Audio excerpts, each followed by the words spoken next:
Good evening, journalists who are bold, journalists who are brainy and bright, shiners of light. Good evening, journalists who are brave, seekers of truth in service to citizens around the world.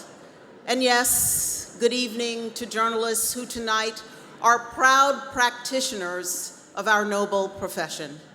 Welcome and greetings to you and your guests here in New York, and also to those of us watching on Facebook Live and Twitter Live. We are global tonight, and it's been 3 years since we are in person. So isn't that awesome?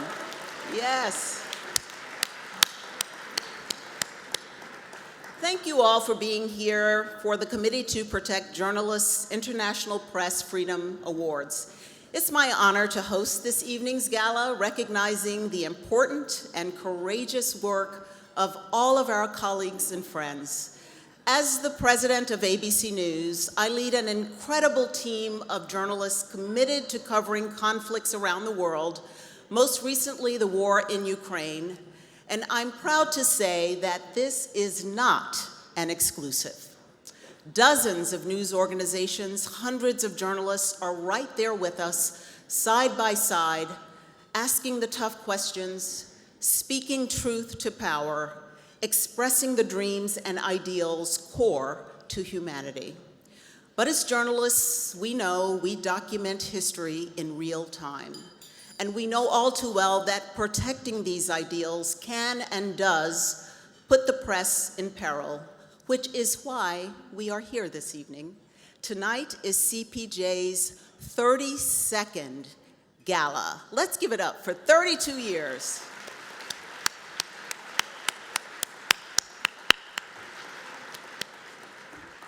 CPJ was founded in 1981, so for 41 years, CPJ has remained steadfast in its mission to support and protect journalists around the world who risk their lives in search of the truth.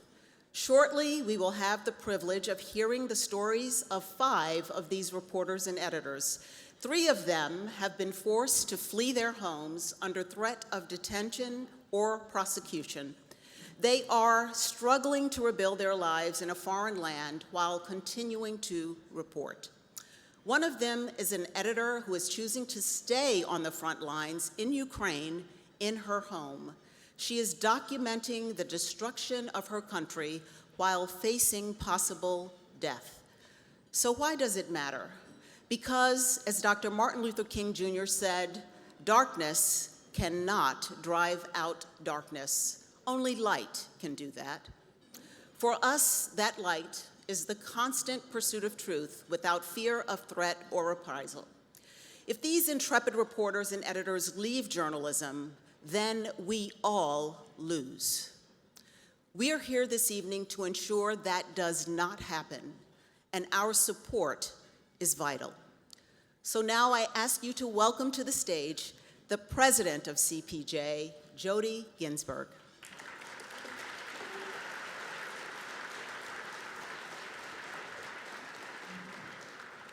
Thank you, Kim.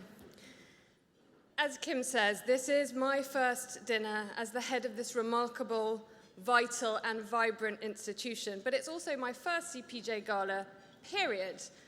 Unless I'm able to count watching it on last season's Succession, which featured a dinner by the very similar-sounding but actually fictional Committee for the Protection and Welfare of Journalists. There's nothing like having a version of your own event featured in a hit show to add a bit of pressure on the real thing. And this is the real thing. Tonight, we reflect on the pressures faced by our journalist colleagues and celebrate their achievements. We come together to honor those who bring us the news despite enormous risk, and we stand in solidarity with them against those who would silence us. Honoring and amplifying is work CPJ strives to achieve every day. And it is work we could not do without our supporters and events such as this. This year, the critical work of convincing and sometimes cajoling you all to attend tonight has fallen to the wonderful Sherry Redstone and the indefatigable team at Paramount. Please join me in thanking them as we welcome Sherry to the stage.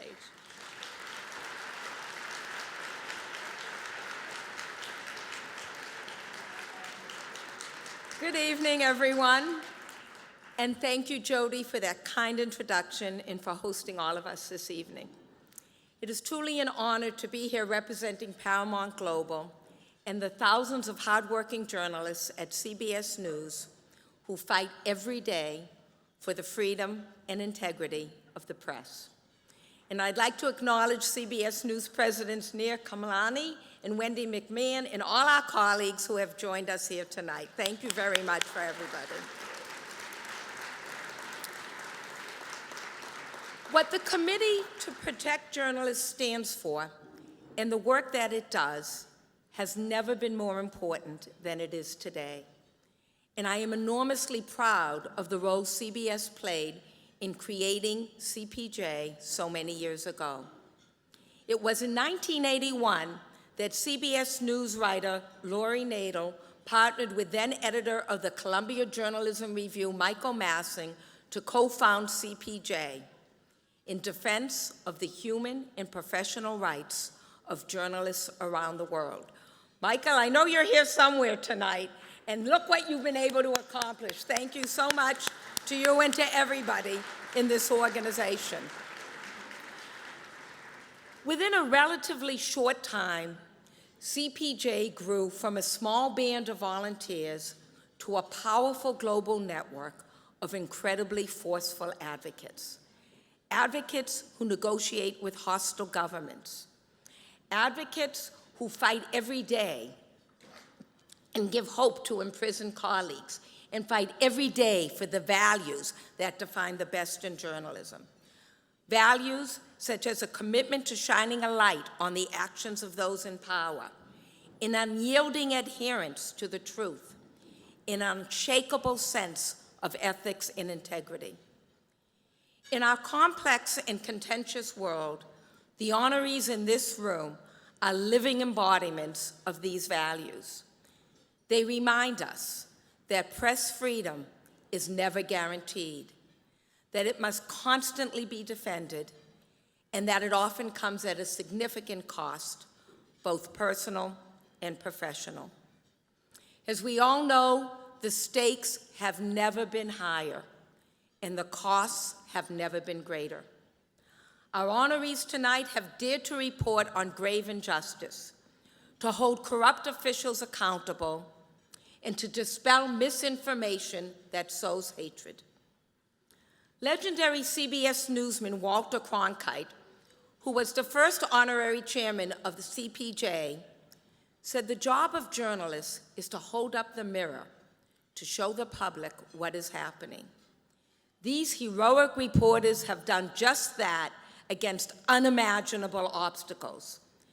Governments have blocked their websites, censored their work, and smeared their names. They have faced repression, detainment, violent threats, and so much worse.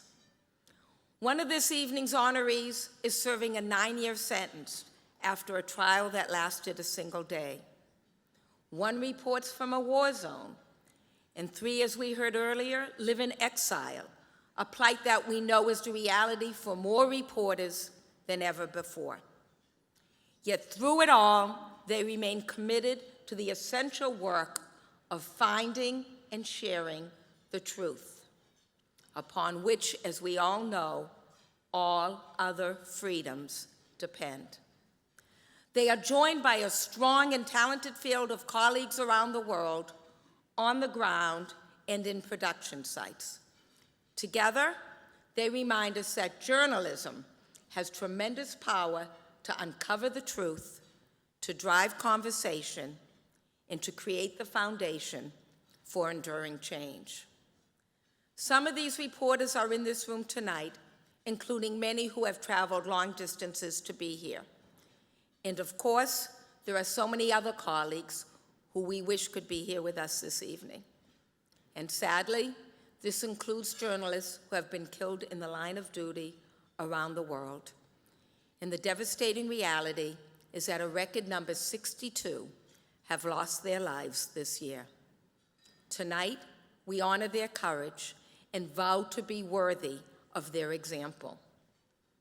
In this room and beyond, today and every day. Let us all express our thanks to our honorees and to all the heroic journalists who are working around the world. Let us recommit to being allies and partners in the global fight for truth and do all we can to protect those who risk their lives to protect our future. It has truly been my honor to have this opportunity to recognize the work that all of you do, the sacrifices that you make, and the impact that you have on all of us around the world. I hope you all know how truly grateful we are for your work, your commitment, and your courage. Thank you very, very much. Have a good evening. The war in Ukraine has begun. The country is under full-scale invasion. This is a women-led revolution against corruption, against suppression, against no press freedom, against 40 years of tyranny. An Al Jazeera correspondent has been shot by Israeli forces. We understand that she's been killed. That the testimony you're about to give is the truth, the whole truth, and nothing but the truth. The devastating impacts of human-caused climate change are happening now. E com muita frequência a gente vê que esses jornalistas, por fazerem essa denúncia, sofrem ameaças, ataques, agressões.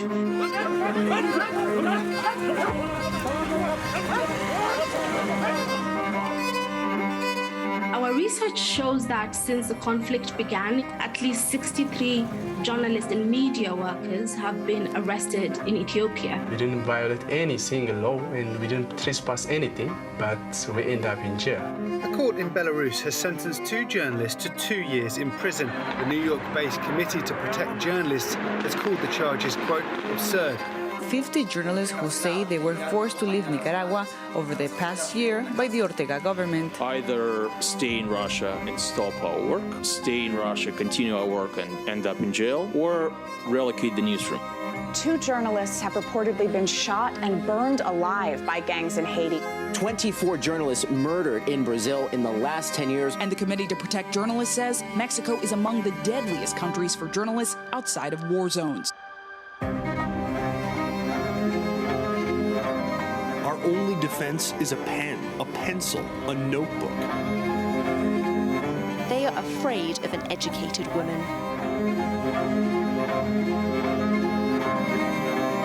You can't have a free press without a safe press. What you see here is the unwillingness of the Mexican authorities to take even the most basic steps to conduct a decent investigation. Anything less than a full investigation into Shireen's killing is simply unacceptable. So this is CPJ's safety chatbot on WhatsApp. Our collective right to be informed is under assault. Experience shows us that impunity begins with indifference.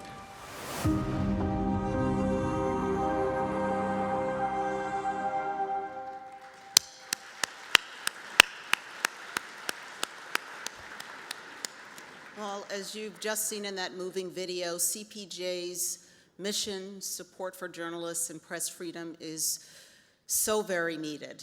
So now, tonight, we get to another special part of our evening, meeting the journalists and giving them their well-deserved recognition. Our first presenter this evening is herself an award-winning journalist who has covered conflicts and major stories from Asia, the Middle East, and Europe. Please welcome CBS News foreign correspondent and my friend, Holly Williams.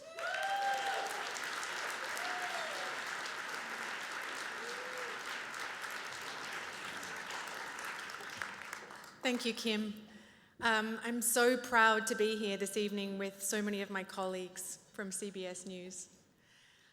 I've been reporting from Ukraine since 2014, and like many others in this room and around the world, I've been profoundly touched by the courage and determination of its people. In our line of work, we often get praised for bravery. But the truth is that those of us with American news organizations often have massive support networks. And when the assignment's over, we get to go home. For Ukrainian journalists, home has become a war zone. Many have witnessed indescribable horrors. Some have lost family and friends. Yet through all of it, they've never stopped reporting. That's real bravery. And our first awardee is one of these Ukrainian journalists.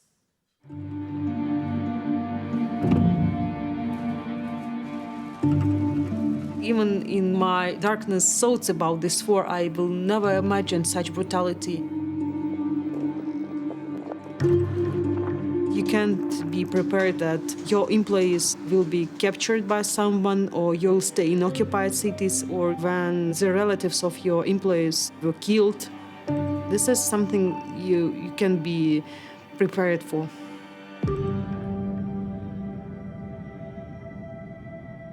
This whole area has been swept up by the fighting. The blast shattered through a supermarket and a nearby apartment block. The war in Ukraine has been one of the deadliest in recent history. We at CPJ have been reporting on the killings of journalists in other wars around the world, but we haven't seen the numbers as high as in this conflict. So many journalists, both foreign and Ukrainian, have been killed in this war. Sevgil Musaeva is the chief editor of one of the biggest Ukrainian media outlets, Ukrainska Pravda. Ukrainska Pravda has been known for investigative reporting, including into official corruption, which is one of the most dangerous beats in Ukraine, especially before the war. 2 of their journalists have been killed in retaliation for their investigations and reporting. Sevgil is an ethnic Crimean Tatar, and she inherited the newspaper at a very difficult time. I became editor-in-chief in October 2014, 5 months after occupation of Crimea. This morning, more unidentified pro-Russia armed militias patrolling the streets of Crimea's capital. It was painful. I was very emotional about that, but it also moved me to become a journalist that cover war. Our media landscape was brutally destroyed. There are no independent media. A lot of people were arrested, a lot of people forced to leave. Russia has been using practically the same tools of misinformation and propaganda it used to use when it occupied Crimea. Because we experienced this war already 8 years, it helps us to be ready for different informational attacks and fake news. Прямий танковий АЦ, прямий танковий ОМОН. І скільки людей тут було, коли це сталося? На день вже коли обстріли десь було близько загалом біля 30 людей. This is war between truth and lies. And thanks to journalists, the world saw the real truth about Bucha, Borodyanka, all casualties in these small villages, hundreds of civilians that were killed by Russian army in the beginning of March. Journalists covering the war obviously are on the front line. CPJ has been distributing first aid kits to journalists, especially local journalists and freelancers who are the most vulnerable group. When the war started, we were sharing our safety advisories on staying safe, how to procure personal protective equipment. CPJ provided information about casualties of journalists in Ukraine. They follow every single story, which helps us also to protect ourselves. Ukrainska Pravda and Sevgil have stayed on reporting the truth, no matter what, during the war and even before the war, trying to uncover it. This is about the courage of our journalists and courage of our people and our newsroom too. This is a question of existence of a country, and we do not have choice. we just keep going.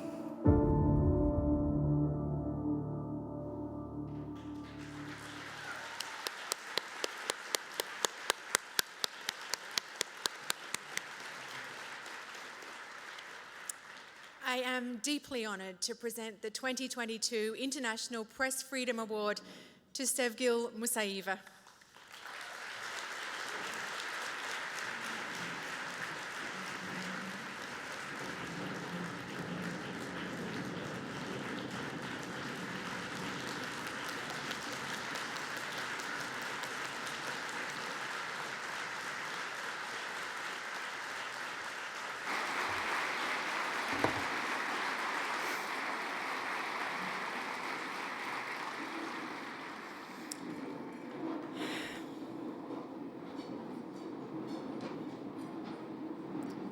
Good evening.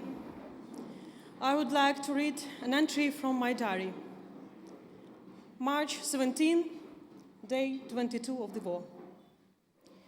We should get your friend dressed, I was told. Clean clothes, socks and underwear are needed.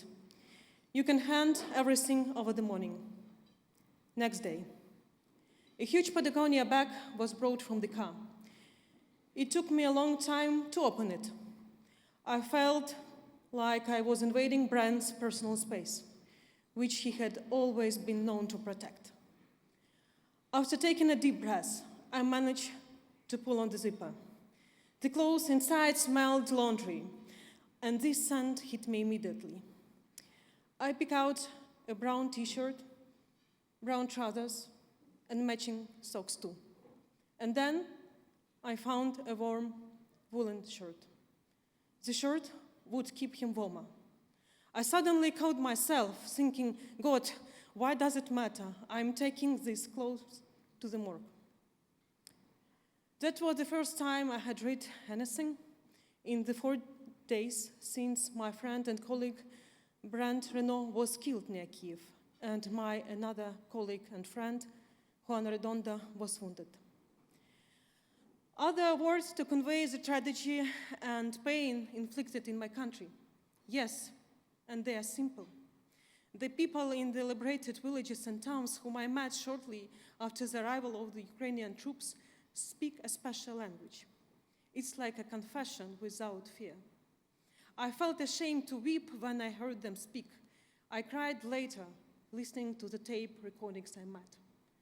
Revisiting the residents over time, I noticed their language had changed. Stories had become legends. Grief fades because life wins out. Before I left Kiev, our office lost power.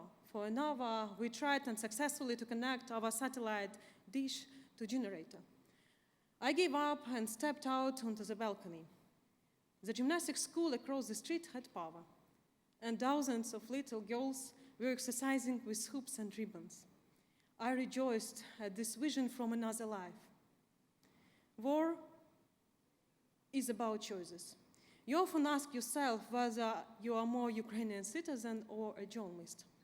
Our reporter Eldar told the readers of Ukrainska Pravda why he became a soldier. I'm not joining the army because of guilt or duty. It's about our dignity, which Ukrainians have been protected and standing upon centuries. I have no other country and can never have any. In the 9 months of war, 42 journalists were killed in Ukraine. Among them are those who went off to fight and those who told the truth about this war. Among them are my friends. I want to take a photo that would stop this war, wrote Maxim Levin, who was shot dead by the Russian military on 13th of March, the same day my dear friend Brand Renault died. And I believe Maxim would have taken it. When a journalist dies, they untold stories, they unwritten books, they unreleased films, their untold truths all die with them. And all the more, you want to do whatever you can to keep the truth alive and your friends alive in your work. Truth survives when there is someone to fight for it. Therefore, there will be words to stop this war as well. Thank you.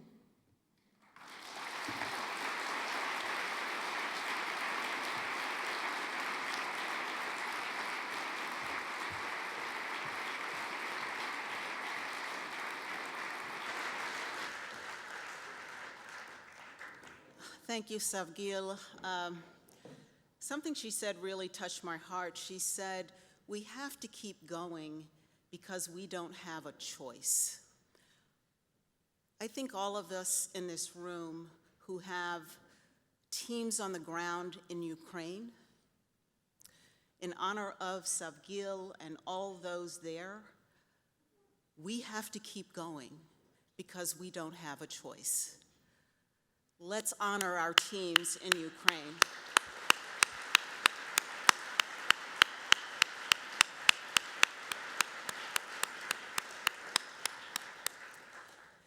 You know, I can't think of anyone better to introduce our next awardee than our next presenter.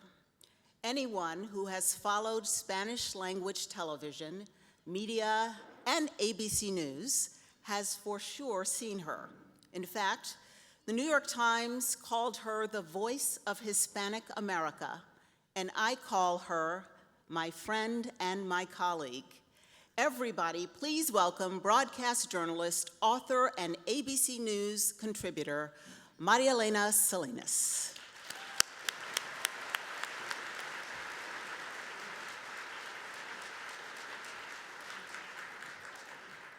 Thank you so much, Kim, for that kind introduction. You know, a decade ago, it seemed Cuba might ease some restrictions on freedom of expression. Far from it.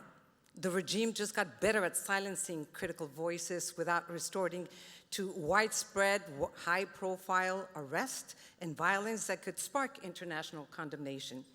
It showed its true colors in 2021 with its crackdown on nationwide pro-democracy protests. The crackdown extended to the press. Journalists are bullied. They or their families are threatened, cut off from communication, barred from receiving foreign funding, and jailed. Those who ignore warnings, stop reporting, sometimes have little choice but to flee. Our next brave awardee is one such journalist. No puedes hacer periodismo sin ir contra el poder. No estar con mi familia, no saber cuándo volveré a pisar mi país. Pero yo creo que todo eso, amén que me golpea, me hace como más fuerte, ¿no? Si todo eso sucede, hay que contar todo eso. Me siento comprometido con contar esa realidad que mucha gente desconoce de Cuba.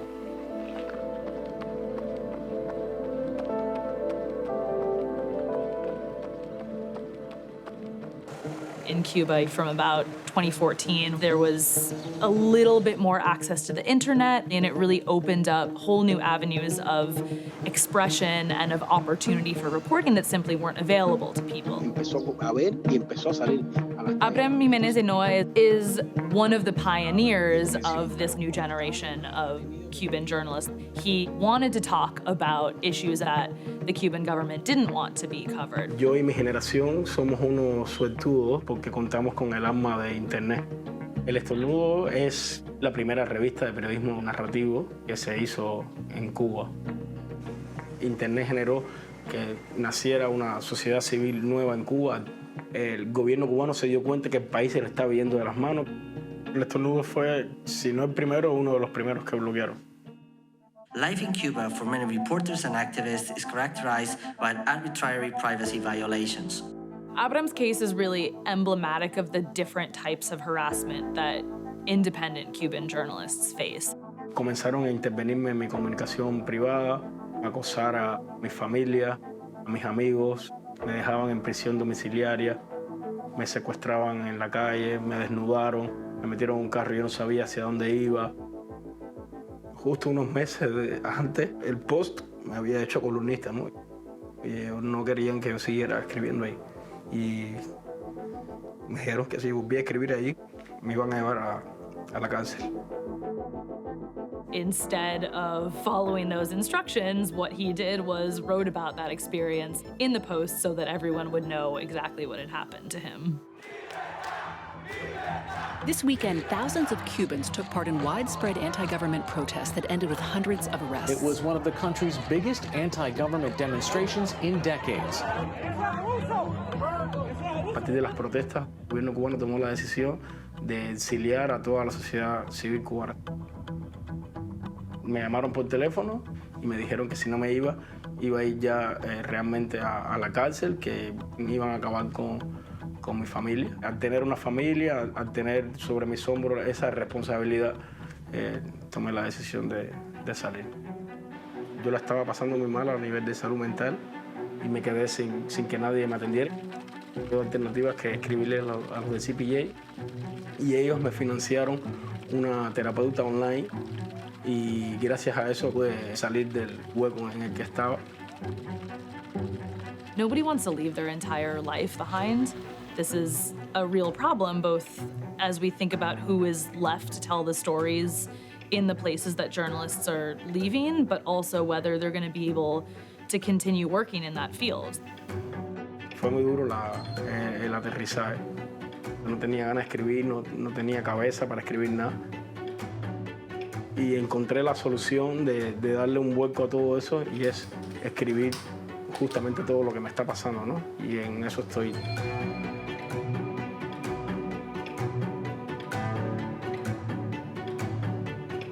Los periodistas seguimos contando lo que podemos de afuera y de adentro. No es que nos desterraron y que ya bajamos las armas.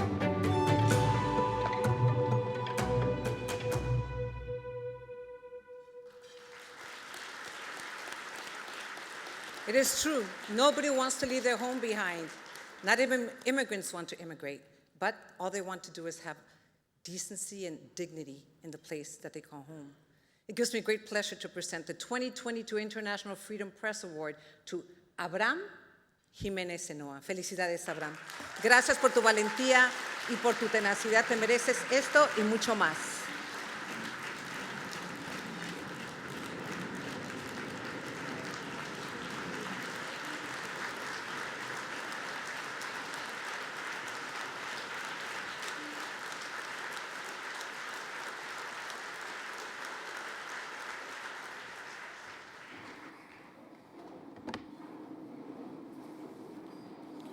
A ver cómo hablo ahora, después de verme en este video, estoy sumamente emocionado.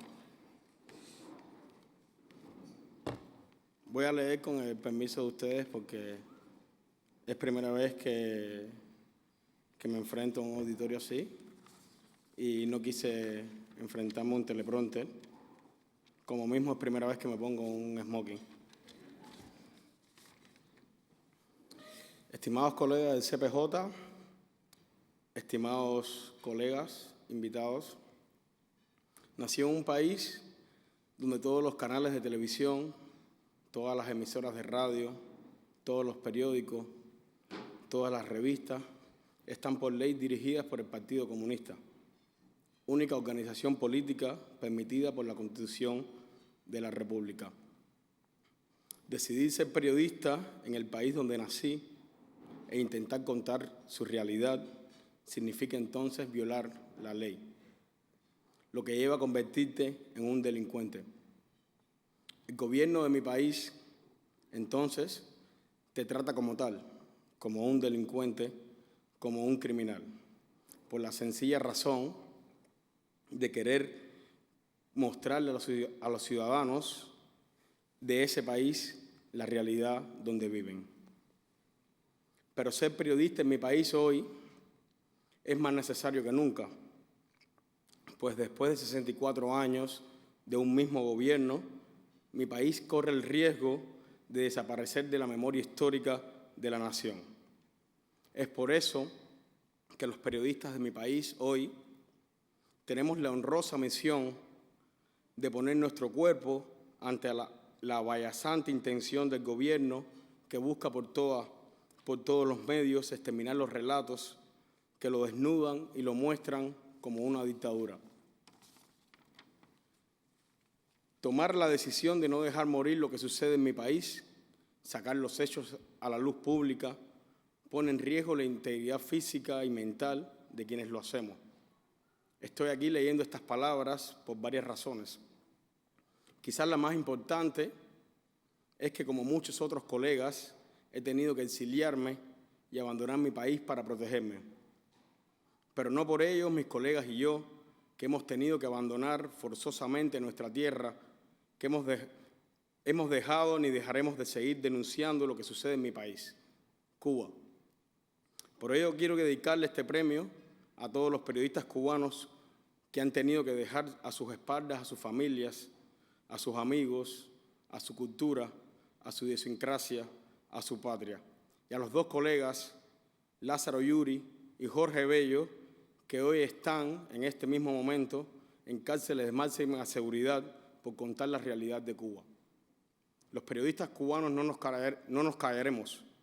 No hay forma posible de dejarnos sin voz.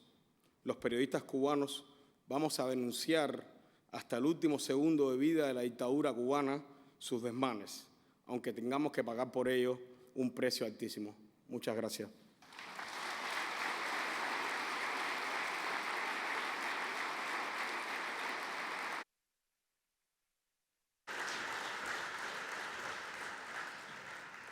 Gracias, Sir Abraham.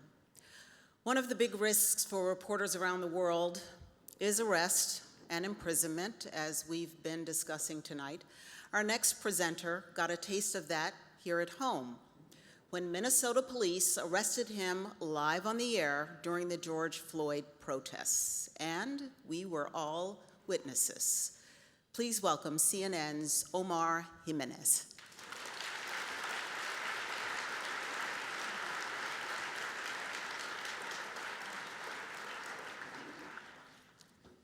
Vietnam is basically becoming one big prison for the press.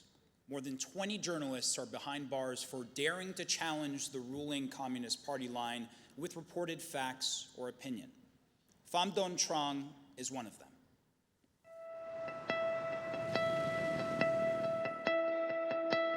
Mới bắt đầu làm báo tôi đã biết là nếu mà đi lại khi làm báo mà không đúng định hướng ấy, đi vượt ra ngoài khuôn khổ ấy, là có hậu quả rồi.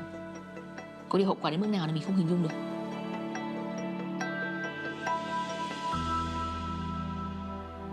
Pham Dong Trung is one of the most prominent independent journalists in Vietnam and arguably its most effective and vocal press freedom advocate. And ultimately, that's why she's in prison now. Tại vì từ lúc nhỏ Trang đã cảm thấy là xã hội Việt Nam có những điểm gì đó thể hiện sự bất công. Nên Trang tự nghĩ là lớn lên phải làm cái gì đây để làm cho đất nước mình có cái sự bình đẳng hơn. Vietnam is a one-party state ruled by the Communist Party of Vietnam that maintains some of the most repressive press laws in all of Asia. Independent media is illegal. Trung started her career working for a Vietnamese publication. And of course, when you worked for the state-owned media, they would censor your writing. Blogging became a phenomenon in Vietnam about 15 years ago. It opened up the civic space in a closed country. After Trung left state media, she reported on her own blog called Trung the Ridiculous. She made a name for herself, frankly, by reporting on issues that the state media didn't want covered. Trang cứ dấn thân vào, thì càng dấn thân thì Trang càng bị công an theo dõi và đàn áp. CPJ was calling for years for the Vietnamese government to stop its harassment, stop its intimidation, stop its physical abuse of Trung. When you meet with Trung, one of the first things you would notice that she now walks with a permanent limp. And this was a result of her first well-documented physical assault at the hands of state authorities back in 2015 when she was reporting on an environmental protest. Đứt dây trắng chéo và coi như là nó đọng rất là nhiều dịch ở đầu gối. Kết quả là bây giờ Trang không đi lại bình thường được.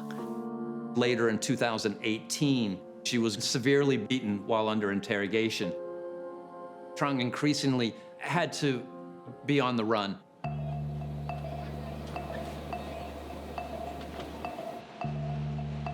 Thì Trang phải đến hơn 50 cơ sở Vì là trọ ở những cái nhà mà tương đối có điều kiện vật chất thì lại sợ công an dễ.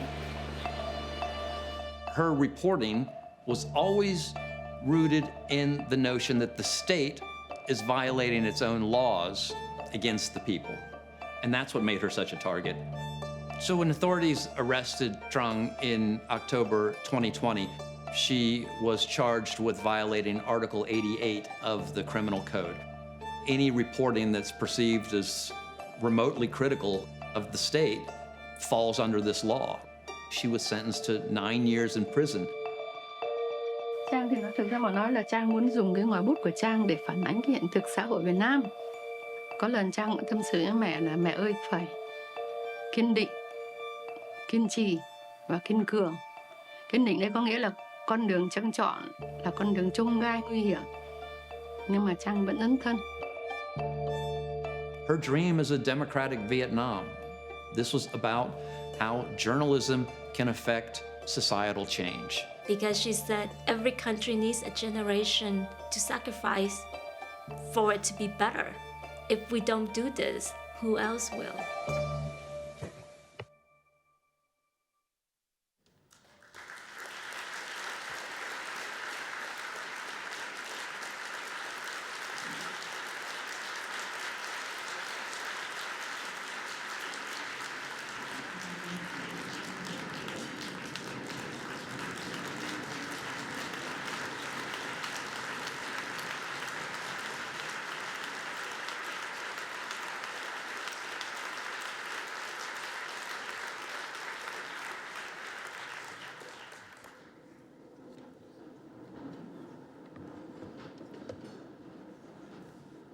As you just saw, Pham Don Trung is serving a 9-year sentence for the crime of spreading news against the state. But the only crime here is her imprisonment. So I want you to help us turn her story into a demand for her release. To that end, CPJ has produced a mock newspaper. On one side of the paper is a petition to the Vietnamese authorities to free Trung. Please sign it. Some of you have already done so during the pre-dinner reception, and the newspaper will be on tables during the post-dinner reception, so please sign it then. And I know it may seem hopeless, petitioning, I should say, a one-party state to release prisoners, but you'd be surprised. Those of you who have attended previous dinners may recall seeing released Vietnamese journalists on the stage. First, in 2013, blogger Nguyen Van Hai, and then in 2018, Nguyen Ngoc Nhu Quinn, known by her pen name Mother Mushroom, were both freed after receiving the CPJ award. CPJ hopes they can do it a third time. So please sign the petition before we leave this evening. Sign it and join me in demanding Pham Don Trung's release. Let's hope and fight for her freedom together with her mother and colleagues. Thank you.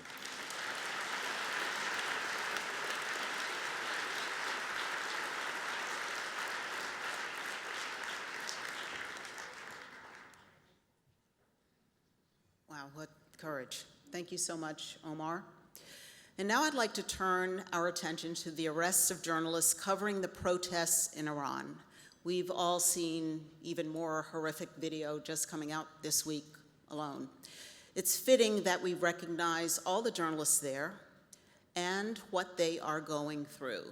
To do so, I would like to invite to the stage 2 journalists who have experienced the inside of an Iranian prison. Please welcome Washington Post columnist Jason Rezaian and his wife and CPJ researcher, Yagina Rezaian.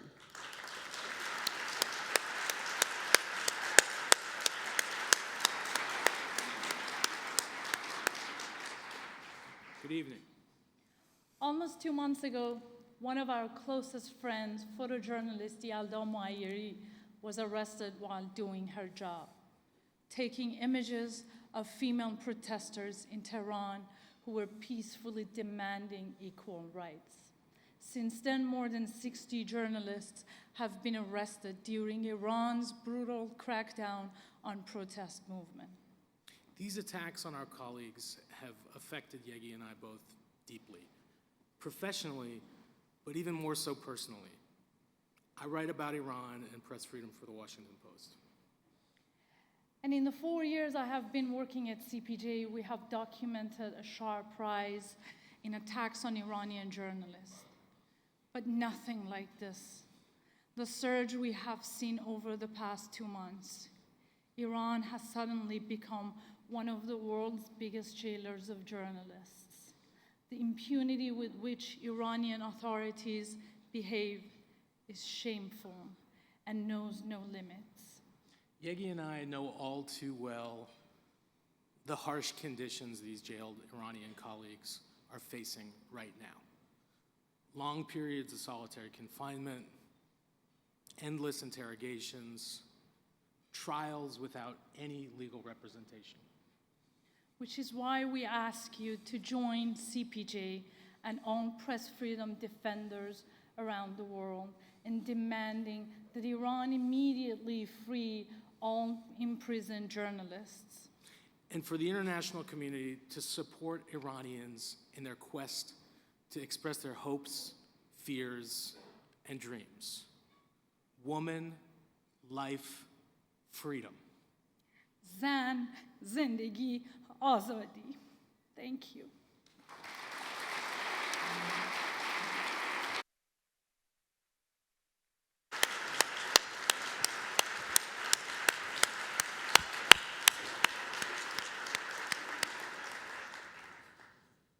Okay, thank you. Thank you, Yegi and Jason, for that. I know you and CPJ will continue to fight for the release of all those journalists detained in Iran. So how many of you have been inspired by the courage you've seen this evening? Raise your hand. I want you to remember that feeling, but in the meantime, we're going to take a break so you can eat and mingle and enjoy colleagues and friends in the room and remember those still fighting overseas. Thank you.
Please welcome back to the stage Kim Godwin.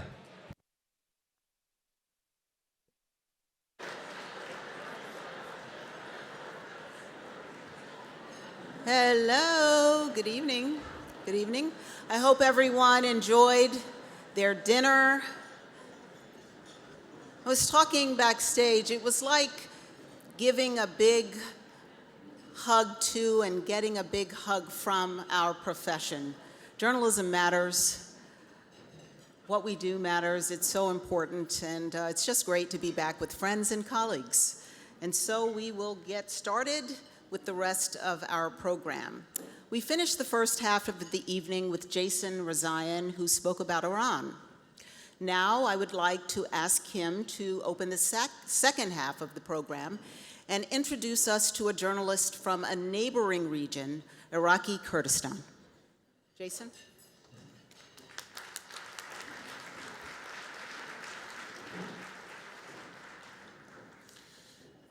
After the toppling of Saddam Hussein, journalism flourished in the northern Kurdistan region of Iraq. Some hoped we would see a truly free press in the otherwise dismal press freedom landscape of the Middle East. Those hopes now look increasingly forlorn. كانم پێشتر باسم لەوە کرد کە هەرێمی کوردستان و عێراق کارکردنی ڕۆژنامەوانی تیای داوە کە ئەوەیە کە تۆ لە ناو جەهەنەمێک کار بکەیت.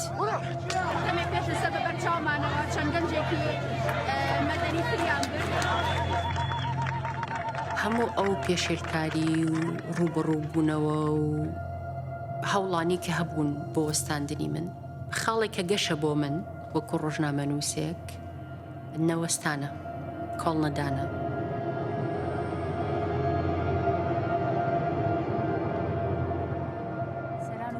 دیالۆگ لە هەرکوێکان سڵاوی ئێمەتان لەبێت. سەرۆکایەتی هەرێمی کوردستان Niaz Abdullah is a prominent journalist in the Kurdish region of Iraq. She reported on official corruption. She reported on human rights. At the Committee to Protect Journalists, we have documented many cases of attacks on journalists that were perpetrated by political parties. Some of those cases were also murder and disappearance of journalists. In the absence of a free and independent judiciary, perpetrators benefit from impunity. بەهۆی بابەتێکی ڕۆژنامەوانیەوە سکاڵا یاساییم لەسەر تۆمار کرا کە بە هیچ جۆرێک من نەمنووسی بوو. لە مانگی حوتی ساڵی ڕابردوو مەتین دلۆڤان بارزانی بە تۆمەتی ناوزڕاندن سکاڵای دژی ڕۆژنامەنووس نیاز عەبدوڵڵا دەبوو لە بنەماوە ئەم دۆسیە لە ناوبرا وەرنەگیرایە چونکە هیچ بەڵگەیەکی یاسایی پێویستی نەبوو. بەڵام لەگەڵ ئەوەشدا لەو ماوەیە جۆرەها فشارم لەسەر بەکارەهێنرا و لە سوشیال میدیا هەڕەشە و جنێوێکی زۆریان لە دژی من دەست پێ کرد. لەو ماوەیە ڤیدیۆی ڕوتیان بۆ ئەناردم کە هەڕەشەی دەستدرێژی سێکسیتیا بوو. Even when she was acquitted from those charges, she still got lots of harassment and threats.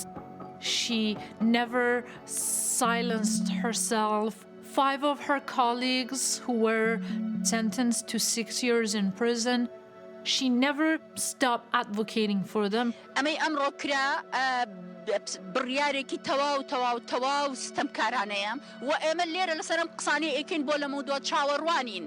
ئەبێت چاوەڕێ بکەین. هەرێکێکمان لە زیندان بین. هەرێکێکمان حکمی ئیعداممان بەسەر پسەپێنرێ. هەرێکێکمان سزای نادات پەروەرانە بدرێن. And that's when the threat against her got even more intensified. چاودێریکردنی هەموو شتێک جگە لەوەی کە هەڕەشەی زمان بڕین، پارچەکردن، هەڕەشەی دەستدرێژی سێکسی. She didn't have any protection, and that's when we at the Committee to Protect Journalists got involved to help her to find a safe shelter. What does it mean to be in exile as a journalist? I'm also a journalist in exile. It will always be very painful because as journalists, our first and foremost mission is to report on our own community, our own people, and share their story with the rest of the world. جهشتني وڵات کوردستان دوایین خاڵ بوو هەمیشە ویستە بێتم بیری لێ بکەمەوە. هاتووم بۆ ئەوەی بڕوام پێێتی لە بواری ڕۆژنامەوانی درێژەی پێ بدەم. هەموو ئەو خاڵانێک کە ئەزێتیشمان ئەدات برینداریشمانەکات وەری بگەڕین بۆ خاڵێکی ئازایەتی و کۆڵنەدان و کەوتم چۆن لە ناو تاریکیەکی قوڵ ڕووناکیەک کە هەیە ئەتەوێ ئەم ڕووناکیە کۆتایی پێنەیەت و درێژەی هەبێت. ئەمە ئەو خاڵ و هەنگاوەیە کە بۆ خۆم ساڵانێکی زۆرە جەختی لەسەرەکەمەوە.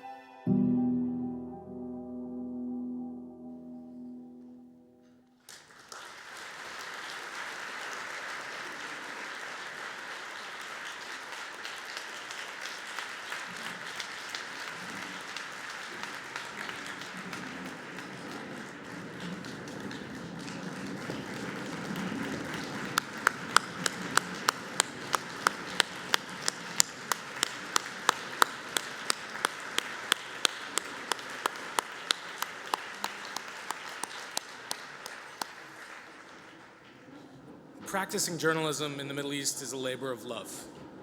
Love of people and love of the truth. But the risks to life and liberty are all too real. And the rewards, well, they aren't always easy to quantify. The threat of death, sexual violence, imprisonment have been part of Niaz Abdullah's life ever since she entered journalism. And yet, she perseveres, continuing to report in exile.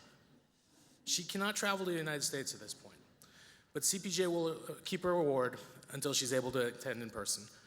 We thank you very much.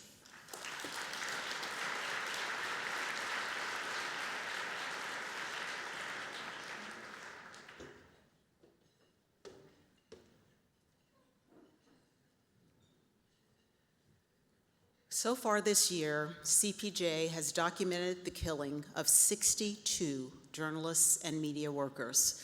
Some were killed covering conflict, as we have seen. Most were killed outside of war zones. Many of us in this room know the pain of losing a colleague. Our thoughts go out to all those who have lost loved ones, friends, and colleagues. Bill Hemmer of Fox News, Abdurrahim Fukara of Al Jazeera, and Graciela Mushkovsky of the Craig Newmark Graduate School of Journalism will now read their names.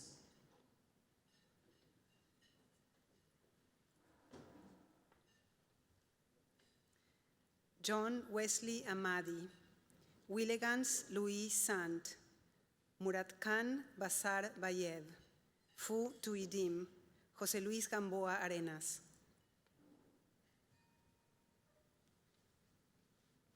Alfonso Margarito Martínez Esquivel, María Guadalupe Lourdes Moldano López, Roberto Toledo Barrera, Rohit Biswal, Ivanildo Oliveira. Ivarez Jailaramji, Iber Lopez Vasquez, Jungyor Arslan, Maximilian Lazard, Ihor Hodenko. Yevgeny Sakun, Juan Carlos Muñiz, Sorislav Samoisky, Roman Nesiborets, Orlando Villanueva. Victor Didov, Oksana Haidar, Brent Renault, Max Levin. Alexandra Kopshinova, Pierre Zakshevsky, Armando Leonardes Lopez, Oksana Balina, Montez Kevda Ravichos, Yevgeny Ball. Moyuddin Sarker Naim, Jana Villegas, Vira Hirich, Luis Enrique Ramírez, Yesenia Molinedo Falconi.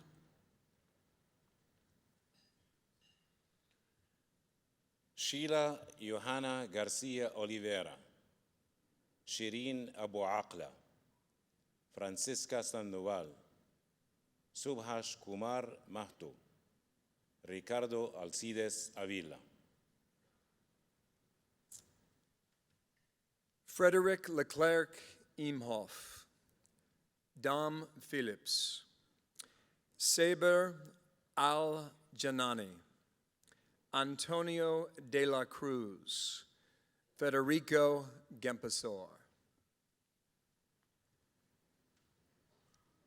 Hasibor Raman Rubel, Air Cor, Juan Arjón López, Gerardo Delgado Olmedo, Fredid Román.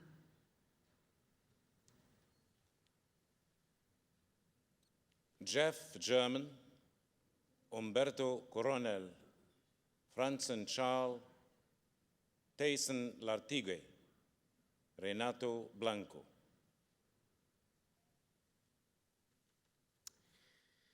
Ahmed Muhammad Shakur, Percival Mabasa, Edwin Josue Andino, Rafael Amiro Moreno Garavito,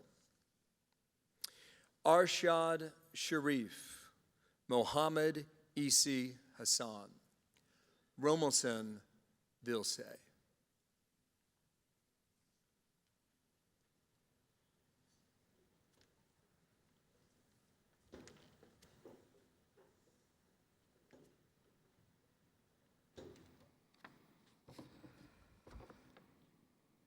Thank you, Bill, Abdurrahim, and Graciela. Remembering our colleagues in this way is a reminder that behind every statistic is a human being, an individual who leaves behind family, friends, colleagues, and countless untold stories. When I took the helm at CPJ 6 months ago, I did so knowing that the world in which I became a journalist 2 decades ago was radically different from the one journalists experience today. It is a world in which a journalist is just as likely to be killed outside a war zone as in one, in which death threats are not restricted to journalists working in authoritarian regimes, but are the daily experiences of political reporters from Westminster to the White House. It is a world in which female journalists are subject to threats of rape simply for having an internet profile. It's a world in which democratically elected leaders and global business executives demonize, demean, and denigrate journalists. Despite this, the work never stops. Even though she had a full slate of meetings in Washington on Monday morning, Sevgil was up at 4 a.m. to join Ukrainska Pravda's planning call, as she has been every day since she's been here.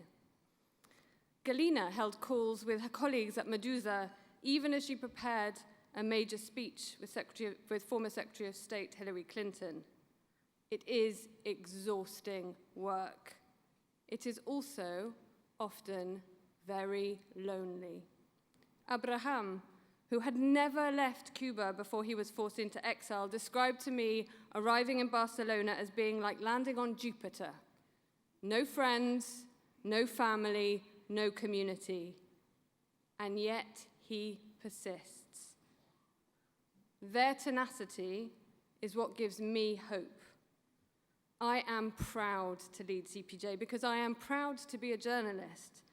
I believe the work we do as journalists is essential if all of us, if any of us, have any hope of living in just, healthy, and free societies. The journalists we honor here this evening have exposed stories of government corruption, abuse of power, and their work is repeated over and over again by thousands of journalists across the world. These journalists are not the elite. They are local journalists, community reporters, ordinary individuals working for and from marginalized communities and in extraordinary circumstances to bring us the information we all need to live even the most ordinary lives. They don't stop, and neither does CPJ. As I said earlier this evening, we can only do this thanks to you, our supporters, and thanks to the fabulous team at CPJ. I want to thank my predecessor, Joel Simon, whose leadership has been so crucial in ensuring journalists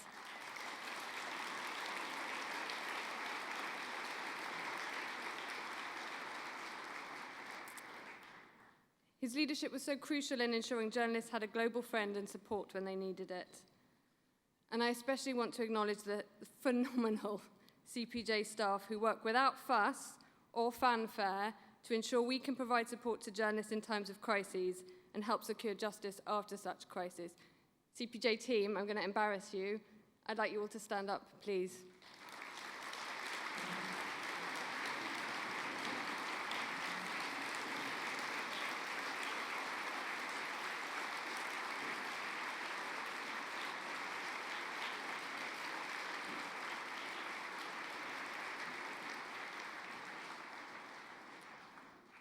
You are brilliant, and it is an absolute honor to work with you. And no, I'm still not going to give you the Taylor Swift tickets, those people who asked. I might auction them, but my children would kill me. Finally, I want to acknowledge the journalists whom we exist to serve.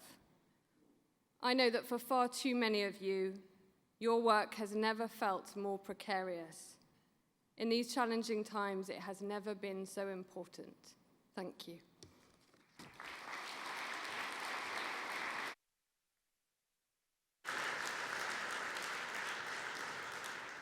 Thank you so much, Jody. The journalists we have heard from tonight are at the forefront of the struggle for press freedom. CPJ is committed to help them and the thousands of other journalists who face repression. To do that, it needs resources. That is why we are here tonight. Many of you have purchased tables, you've purchased tickets, and CPJ thanks you so much for that. Some of you are here as guests. No matter how you came, we know why you came. You care about a free press. You care about having the truth told, and you care about the safety of journalists. So we are going to ask you to make this fundraiser an even bigger success than our last one before the pandemic, which was pretty big. And we are helped in that tonight by the Knight Foundation, which is offering a dollar-for-dollar match. Every dollar we raise in the next few minutes, the Knight Foundation will match up to a limit of $250,000. You guys hear that? The Knight Foundation. Now, before we get started, I'm going to ask you a few questions. How many of you support and understand the mission of CPJ? Show of hands. How many of you support and understand the mission?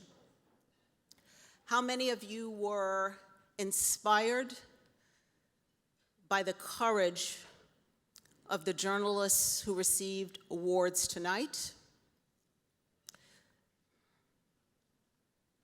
How many of you were touched and care about and feel for the families of the journalists we honored who were killed tonight? And how many of you, whether it's $1 or $1 million, tonight will commit to give something, anything, something to CPJ tonight? Let's give ourselves a round of applause ahead of time. So we are going to start. Now, this may be low for some people, but we're going to start at $25,000. And remember, if you can give $25,000, that's $50,000 to CPJ? Anybody? $25,000. Anybody in the room? 25,000? 25, come on, somebody, 25,000. Everybody's looking at their shoes. 25,000, do I see 25,000? We have people in the room who will come to you. Oh, I do see, all right, do I see some people? Yes.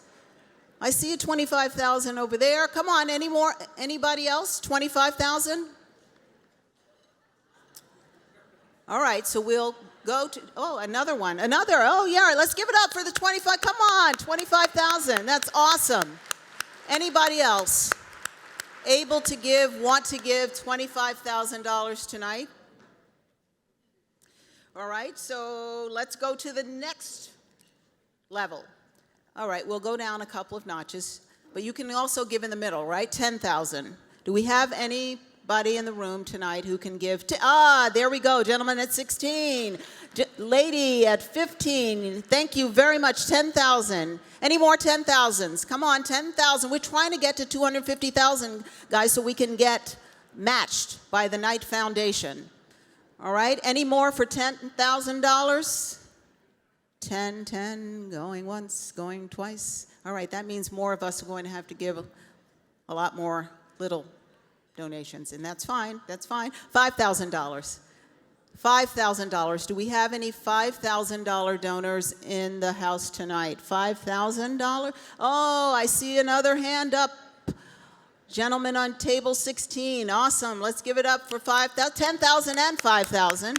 Come on, let's give some encouragement. Anybody else able to give $5,000 tonight? Remember that 5,000 is actually 10,000.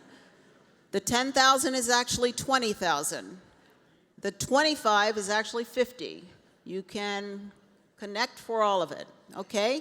All right, and let's go down to 1,000. We have to have a lot of 1,000s. There you go, Bill, there we go. There you go. There we go, 1, 2, 3, 4 at the CBS table, $1,000. Let's give them a hand. Come on, but we can have other people join. How many of us, how many other people can give $1,000 tonight? Our hearts were touched tonight by the stories, and we know that they need help. More 1,000, yes, there we go. Another young lady over there for $1,000. Anybody else for $1,000 tonight? $1,000? This side of the room, we have anybody who's going to come up with 1,000 over here? There we go. I see a hand over there. Let's give her a round of applause. 1,000? Another 1,000. Here we go. Everybody's sort of raising their hand like this now. All right, thank you. $500. There should be a lot of 500. There we go. Table 30, table 30. I can't really see. 32. I see a gentleman there. $500. Some people over there, $500. Come on, 500, 500 everywhere. Come on, $500. Anybody else for 500? Now you can text CPJ on 41444, 41444, and pledge your support electronically. There's also a QR code on the table. All right, so you can do that, and you don't have to raise your hand. Just do it privately. $500? Oh, I see more $500. 500, 500. Can we have $250? Who else can give $250 in the room? $250. Thank you so much, sir. Table 30. I see more hands up in the back of the room. $250? $250. $250, which is really $500 tonight. Please give whatever you can. $250, that's all I will yell out, but you can give 100, you can give 50. Remember, we all committed to something. You can give $5, I'm not kidding, $10, $25, $50. The more to collectively, it all adds up, and it's for such a great cause. All of the help that CPJ provides is not free. People having to move to different countries, start over, safety, anything you can give. All of those hands that went up, and we all said we would give something, I thank you in advance. I thank you in advance. Thank you so much. It is now my pleasure to welcome our final presenter of the evening, an author, translator, journalist, and expert who helps us understand Russia. Please welcome Masha Gessen.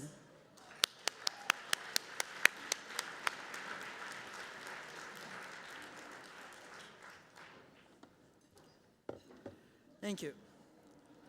On February 24th of this year, Russia launched its full-scale invasion of Ukraine. Within a week, what independent media there had been were gone. Gone as in gone outside the country. The offices closed, the journalists fled, and then weeks and months later, they reconvened elsewhere.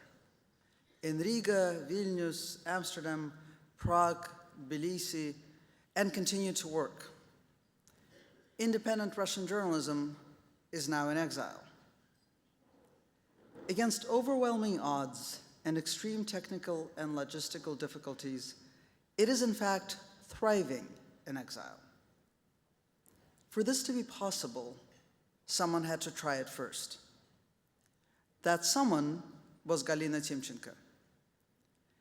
Almost exactly 8 years before the full-scale invasion, Galina blazed the trail. In February 2014, in the wake of the Ukrainian Revolution of Dignity, Russia occupied and illegally annexed Crimea. At that point, Galina had spent 10 years as editor of Lenta.ru. She had created, almost from scratch, Russia's leading news publication, which managed to remain reliable and trusted even as the state closed in on independent media. In March 2014, Lenta.ru received a warning from the state authority in reference to its coverage of Ukraine. Hours later, Galina was fired. By the standards of that time and that place, this was a commonplace story. It was easy for an editor to run afoul of the state or private owner, or the relationship between the two. What makes this story unusual are two things. The people who had worked at Lenta.ru with Galina were willing to follow her out the door, and wherever she was going. And she was going to set up shop outside the country. To create a Russian news outlet in exile 8 years ago was an audacious act of the imagination. It was brave because it was new, entirely unlike other things Russian editors were doing, and it was also brave because it was not obvious, not absolutely necessary. It was not yet totally impossible to practice journalism in Russia. It was not yet the point of no return, the point when one didn't have a choice.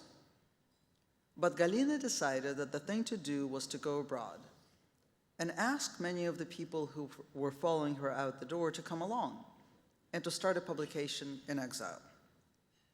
They founded Meduza in Riga.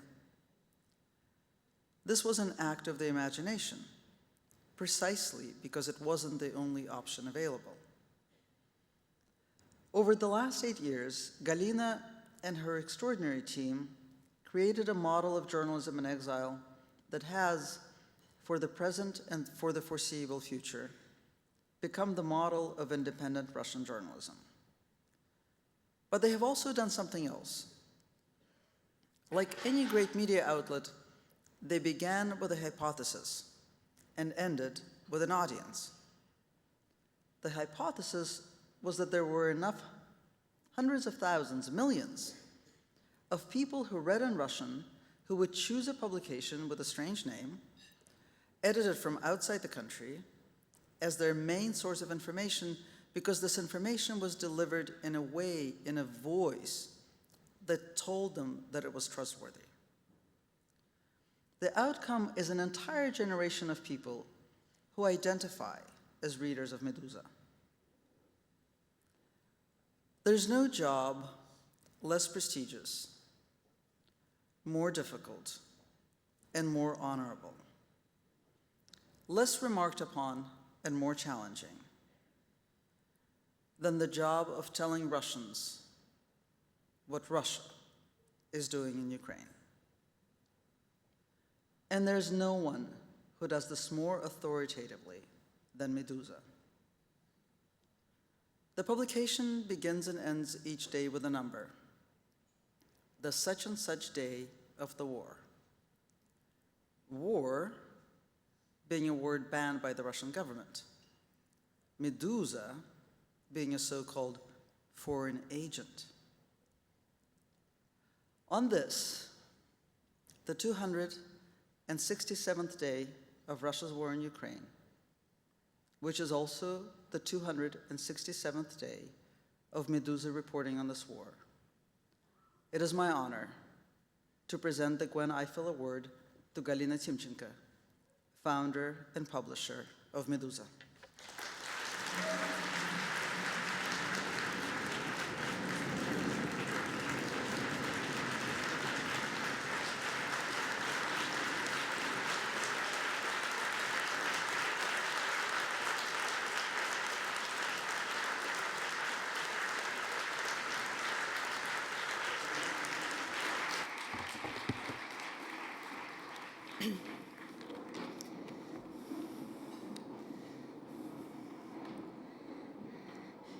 Good evening. I'm awfully sorry, but I will read my speech. I'd like to express how grateful I am. This all feels so strange, so odd. I'm a Russian journalist receiving this award at a time when Russian missiles are hitting peaceful Ukrainian cities, when the whole world expects nothing from Russia but aggression. And that's why this award is so precious to me and to all of the Meduza team. This award gives me a feeling that journalism and freedom of the speech and freedom of the press are still our common values and something we can still hope for in future. First of all, I want to thank my entire team, our reporters, our editors, our photojournalists, our developers. Nothing would have happened without their dedication, their bravery to tell the truth, to stand for their beliefs. I'd like to say how happy I am to see here my co-founder, my best friend, my partner in crime, Ivan Kolpakov, editor-in-chief of Meduza. Ivan.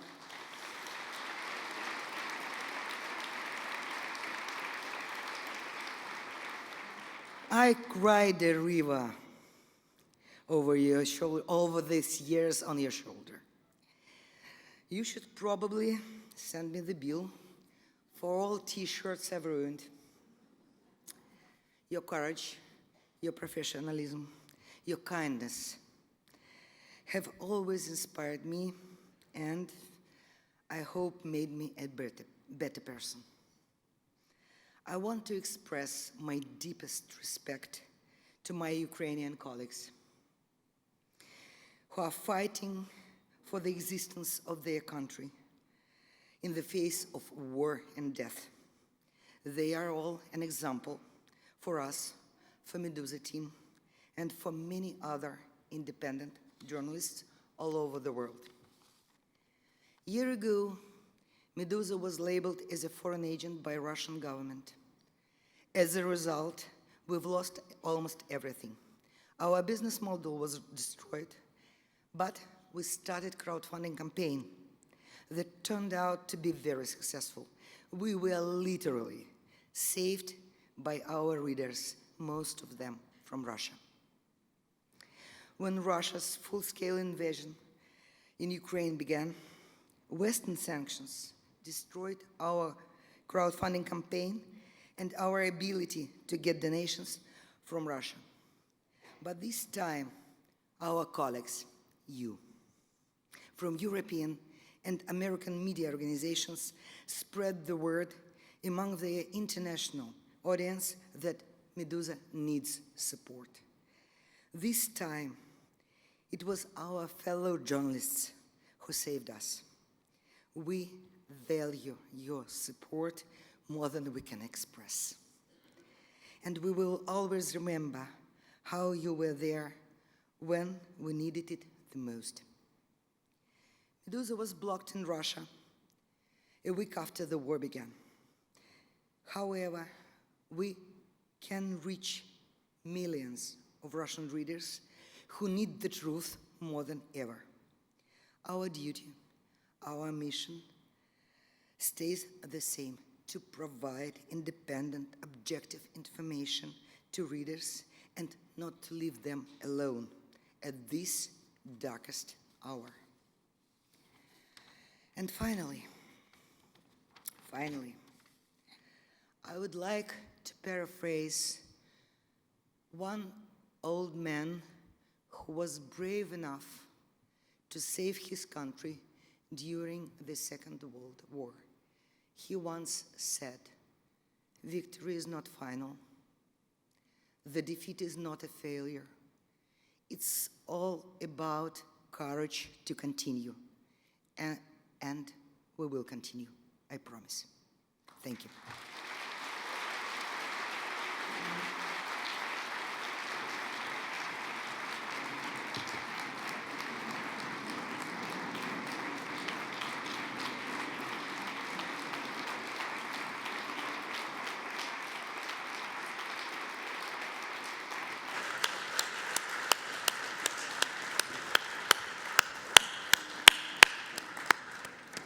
Wow, it really is. Thank you, Galina. It is about courage, and we applaud yours tonight and your dogged determination. We congratulate you and all of the awardees tonight. Your work in the face of danger and persecution is an inspiration to journalists everywhere, so we salute you all. Well, my work here is done tonight. Yay. Thanks. But before I leave, I do want to acknowledge and thank my colleagues at ABC News. Thank you so much. It is a privilege and an honor to be the coach of such a great team. I appreciate all of you. Thank you. And now I invite to the stage a woman who helps make CPJ's work possible. Please welcome CPJ Board Chair Kathleen Carroll. Thank you.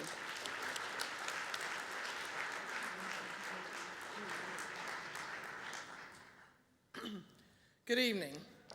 I'm the last thing between you and the drinks at the after party. And I could use one myself, so I'll be brief. First, I want to thank you. I want to thank you very much for being here in this fantastic space. It's so great to be together again for a cause that we all believe in, so thank you for that. They're still counting in the back, so I'm hopeful, but I'm here to tell you that we have tonight raised just under $2 million. $2